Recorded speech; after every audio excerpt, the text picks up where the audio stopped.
करना बहुत एक जरूरी सेकंड फोन आ में रहा है। इस वार्तालाप को यहाँ समाप्त कर रहा हूँ, 1 मिनट में उसको लॉजिकली हम उसको समाप्त करते हैं।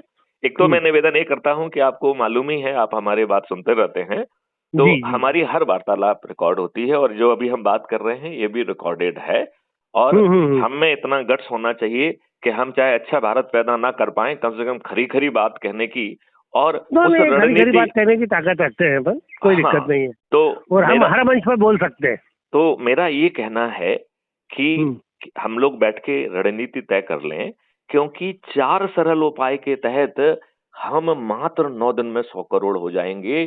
फिर भाजपा समेत सभी लोग हमारे चरणों में होंगे। अपन अपन परसों बैठ रहे हैं सर, पक्का।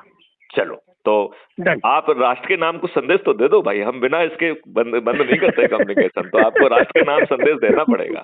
सर, राष्ट्र के नाम संदेश सिर्फ एक ही है, जी, समृद्ध भारत बनाना है, नहीं स्वच्छ भारत केवल बनाना समृद्ध है, भारत नहीं बनाना है, और क्राइम मुक्त बनाना है, crime free, corruption crime free free, बनाना है, करप्शन करप्शन फ्री, प्रशासनिक व्यवस्था को दुरुस्त करते हुए, नियम फ्री। कानून को जो है ना दुरुस्त करते हुए, और टैक्स एक फ्री। इसमें मैं अपनी तरफ से जोड़ूंगा, मुसलमान मुक्त भारत बनाना है।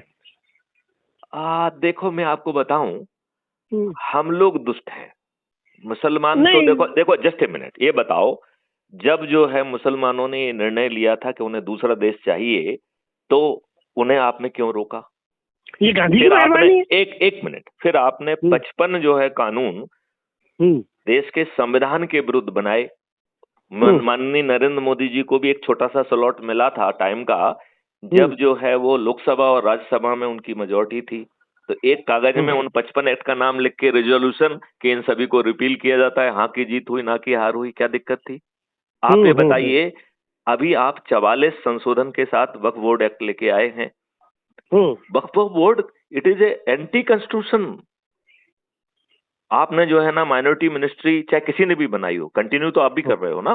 कहाँ, वो तो मजबूरी हो गई ना, मजबूरी हो गई। कोई मजबूरी नहीं है यार, कोई मजबूरी नहीं है।